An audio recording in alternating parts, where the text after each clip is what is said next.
السلام علیکم ورحمۃ اللہ وبرکاتہ۔ بسم اللہ الرحمن الرحیم، الحمد للہ رب العالمین،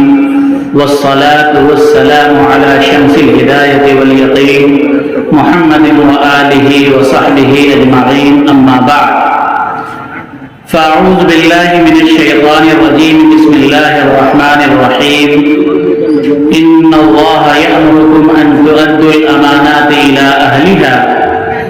وَإِذَا حَكَمْتُمْ بَيْنَ النَّاسِ أَن تَحْكُمُوا بِالْعَدْلِ إِنَّ اللَّهَ نِعِمَّا يَعِظُكُمْ بِهِ إِنَّ اللَّهَ كَانَ سَمِيعًا بَصِيرًا۔ وقال النبي صلى الله عليه وسلم: ألا كلكم راع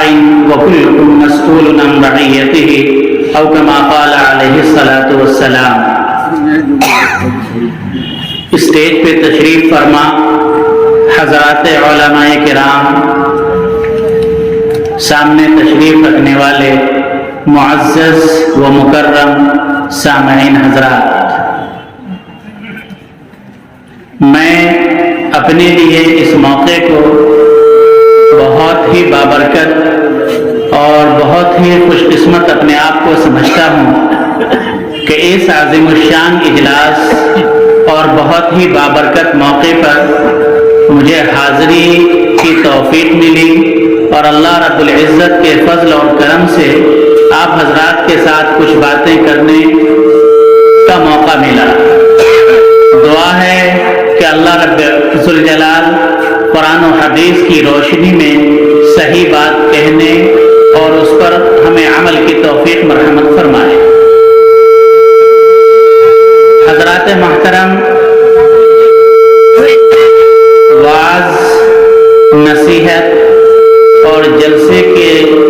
جو پرمغز خطابات اور بیانات تھے، الحمدللہ بیشتر چیزیں مکمل ہو چکی ہیں،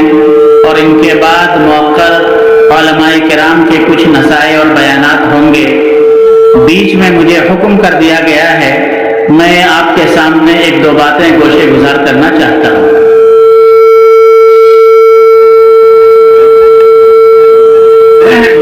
میں نے قرآن مقدس کی ایک آیت کریمہ تلاوت کی ہے۔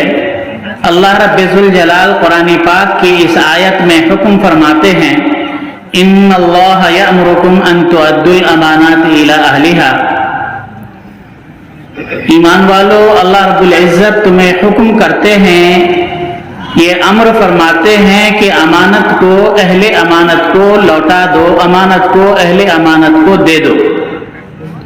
قرآن پاک کی اس آیت کریمہ کا ایک شان نزول ہے، ایک بیک گراؤنڈ ہے،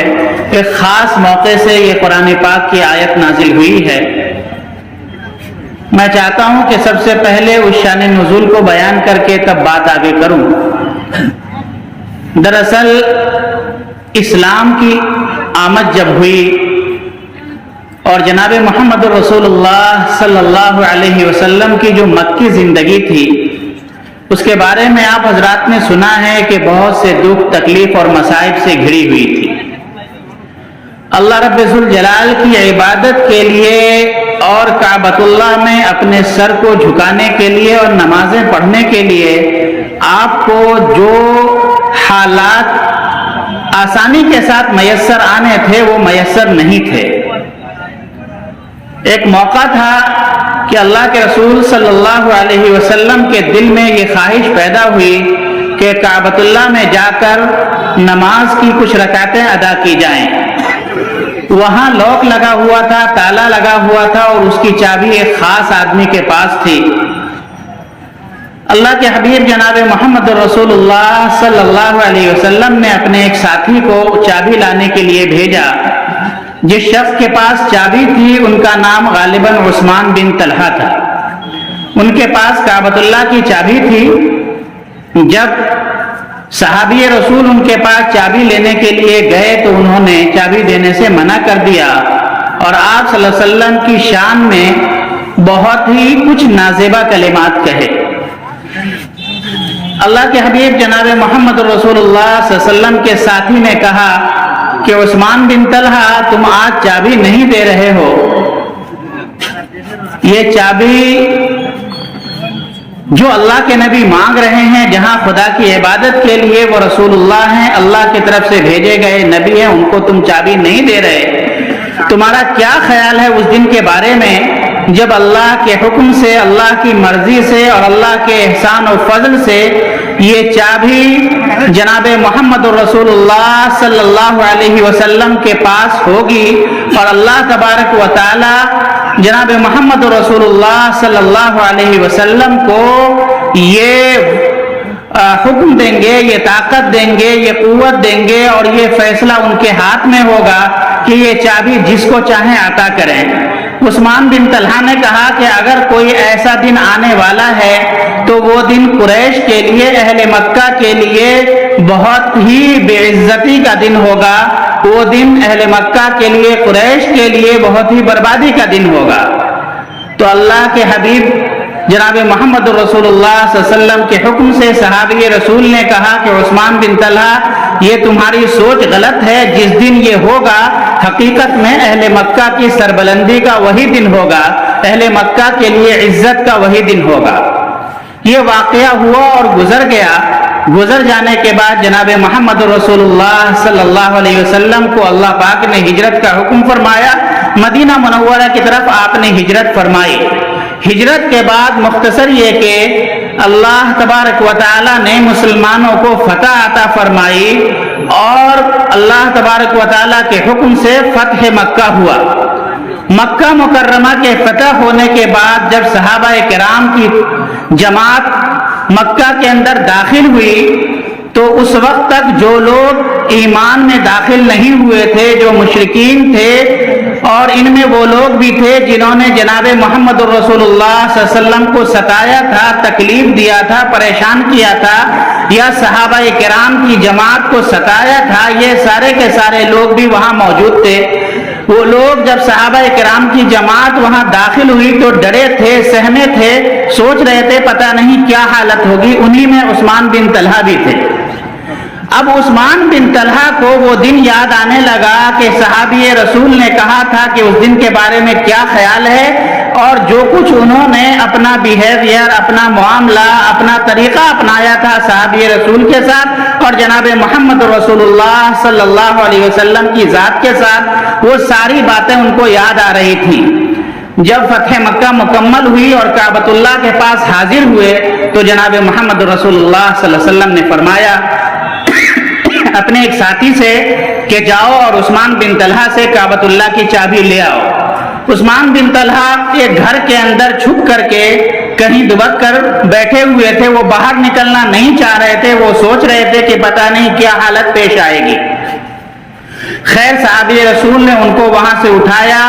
اور وہ چابی ان سے لے کر کے اور ان کو بھی لے کر کے حرم پاک میں کعبۃ اللہ میں حاضری ہوئی۔ مسجد حرام میں حاضری کے بعد اللہ کے رسول صلی اللہ علیہ وسلم نے وہ چابی لیا، اس کو کھولا اور وہاں نماز ادا کی۔ اس کے بعد صحابہ کرام کی بہت بڑی تعداد تھی اور اجل صحابہ موجود تھے اور سب کی یہ خواہش تھی کہ یہ جو کعبۃ اللہ کی چابی ہے وہ مجھے عطا کر دی جائے، مجھے دے دی جائے، یہ شرف مجھے مل جائے گا۔ جناب محمد رسول اللہ صلی اللہ علیہ وسلم مجلس میں تشریف فرما تھے۔ اسی دوران حضرت جبرائیل علیہ السلام آئے اور حضرت جبرائیل علیہ السلام نے آنے کے بعد اللہ کی طرف سے جو قرآن پاک کی یہ آیتیں نازل ہوئی تھیں ان کو جناب محمد رسول اللہ صلی اللہ علیہ وسلم کو سنایا، اور قرآن پاک کی آیت تھی ان اللہ یأمرکم ان تؤدوا الامانات الی اہلہا، اللہ تعالیٰ تم لوگوں کو حکم دیتے ہیں کہ امانت کو اہل امانت کو لوٹا دو،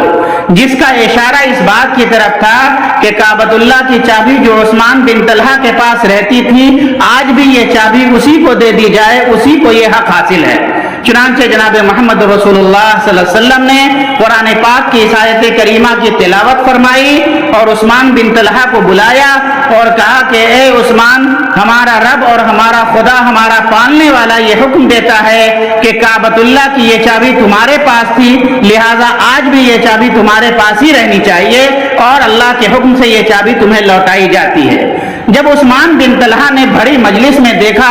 کہ صحابہ کرام کی اتنی بڑی تعداد موجود ہے اور اللہ کے نبی اللہ کے حکم سے آیت کی تلاوت فرماتے ہوئے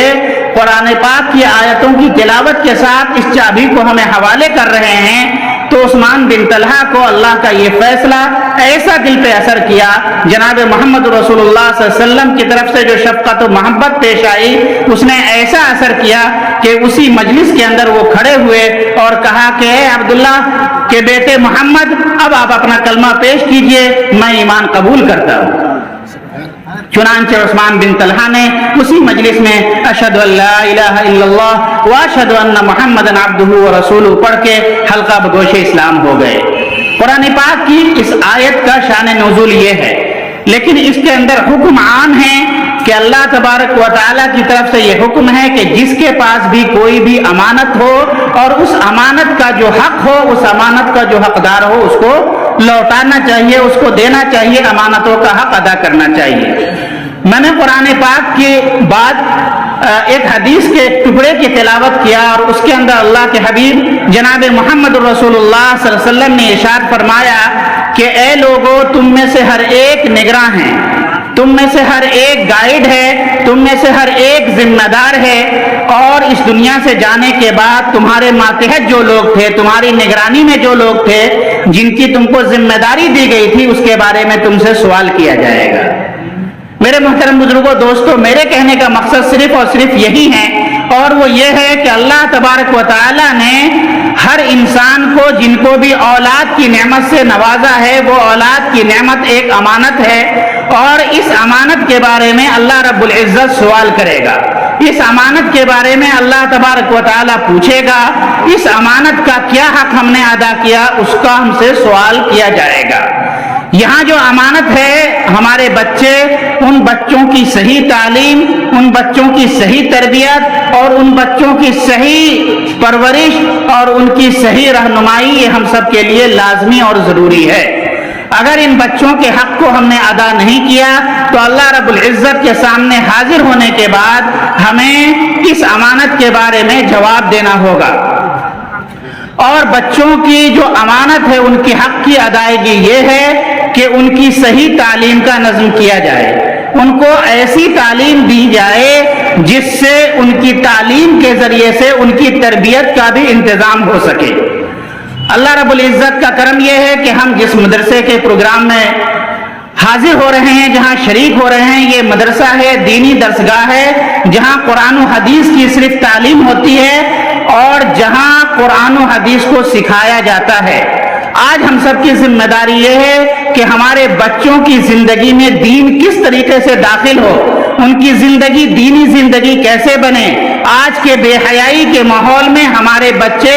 دین کے ماحول میں کیسے ڈھل سکے، ان کی دینی تعلیم و تربیت کس طریقے سے ہو سکے، اس کی ہمیں فکر کرنی چاہیے۔ اور اس کے ساتھ ساتھ ہم میں سے ایک بڑا طبقہ یہ ہے ہمارے بچوں کا جو مدرسے کے بعد اسکول اور کالجز کی طرف جا رہا ہے۔ ہمارے وہ بچے جو مدرسوں کے علاوہ اسکول اور کالجز کی طرف جا رہے ہیں، جس کی تعلیم کی بھی ان کو ضرورت ہے، لیکن اسکول اور کالج کی تعلیم کے ساتھ ساتھ ان کو دین کی تعلیم کی بھی ضرورت ہے، ان کو دینی تربیت کی بھی ضرورت ہے۔ اور ہمارے سماج کو، ہماری قوم کو آج جو حالات پیش ہیں، ان حالات میں ہماری نمائندگی، ہمارا ریپرزنٹیشن اور ہماری موجودگی ہر لائن میں ہونے کی ضرورت ہے۔ اس لیے ہماری کوشش یہ ہونی چاہیے کہ مدرسے سے پڑھنے والے فارغین کرام ہوں، علماء اور حفاظ ہوں، یا اسکول اور کالجز سے پڑھنے والے ہمارے بچوں ہوں، ان بچوں کی یا ان بچیوں کی تعلیم اس انداز میں ہونی چاہیے کہ وہ جہاں بھی رہیں اپنی قوم کا، اپنے سماج کا اور اپنے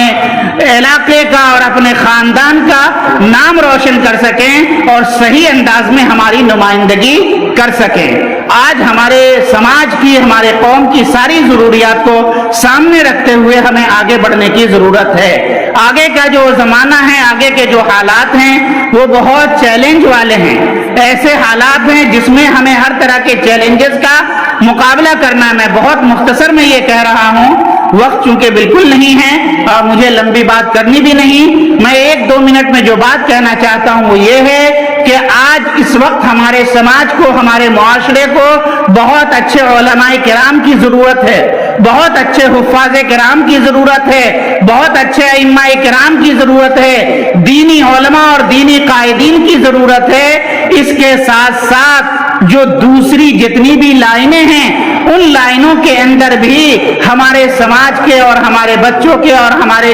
نوجوانوں کے ریپریزنٹیشن کی اور نمائندگی کی ضرورت ہے۔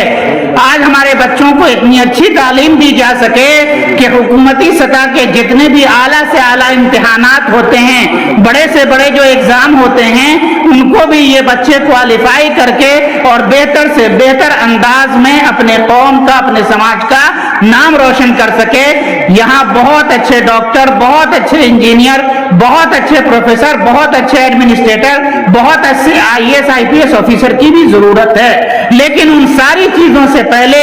جس آدمی کو بھی اس لائن میں ہم دینا چاہتے ہیں اس کو سب سے پہلے ایک اچھا انسان اور ایک پکا مسلمان ہونے کی ضرورت ہے۔ اور یہ جو مدارس ہیں، یہ جو مکاتب ہیں، یہ جو دینی تعلیم گاہیں ہیں، وہ ہمارے بچوں کو اچھا انسان اور پکا مسلمان بنانے کا ہی کام کرتی ہیں۔ اس لیے ہمارے بچوں کو سب سے پہلے ان کے ایمان کو، عقیدے کو، اخلاق کو سدھارنے کے لیے دینی تعلیم و تربیت کا انتظام کیا جائے، محنت سے اور کوشش سے اس کا حصہ بنا جائے، اور اس کے ساتھ ساتھ آج کے حالات کے اعتبار سے جو تقاضے ہیں ان تقاضوں کو سمجھتے ہوئے دنیا کے مختلف شعبوں میں بھی ہمارے بچوں کو بھیجنے کی ضرورت ہے۔ یہ جو دین کے قلعے ہیں، مدارس ہیں، مساجد ہیں، خانقاہیں ہیں، ان کی خدمت، ان سے جڑ کے رہنا اور ان کو آگے لے جانا اور ان میں ہماری کسی بھی انداز کی خدمت یا ہمارا کسی بھی طرح کا تعاون کا شامل ہو جانا، اس سے زیادہ خوش نصیبی کی بات کوئی نہیں ہے۔ آج جو ہمارے ملک میں، ہمارے علاقے میں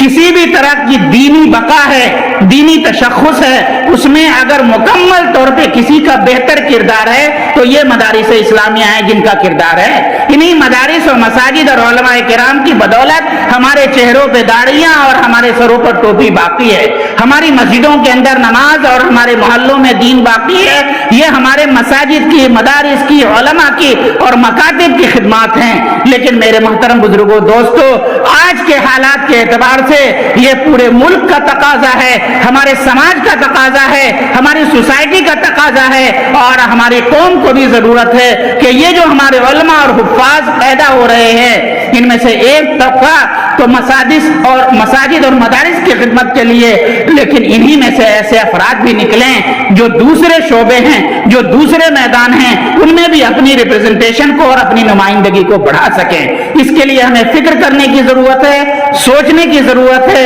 اور اپنے سماج کو آگے بڑھانے کی ضرورت ہے۔ وقت بہت مختصر ہے، اس لیے میں اپنی باتوں کو آگے نہ بڑھاتے ہوئے آپ تمام حضرات سے صرف یہ درخواست کرتا ہوں کہ حالات کی نزاکت کو سمجھیے،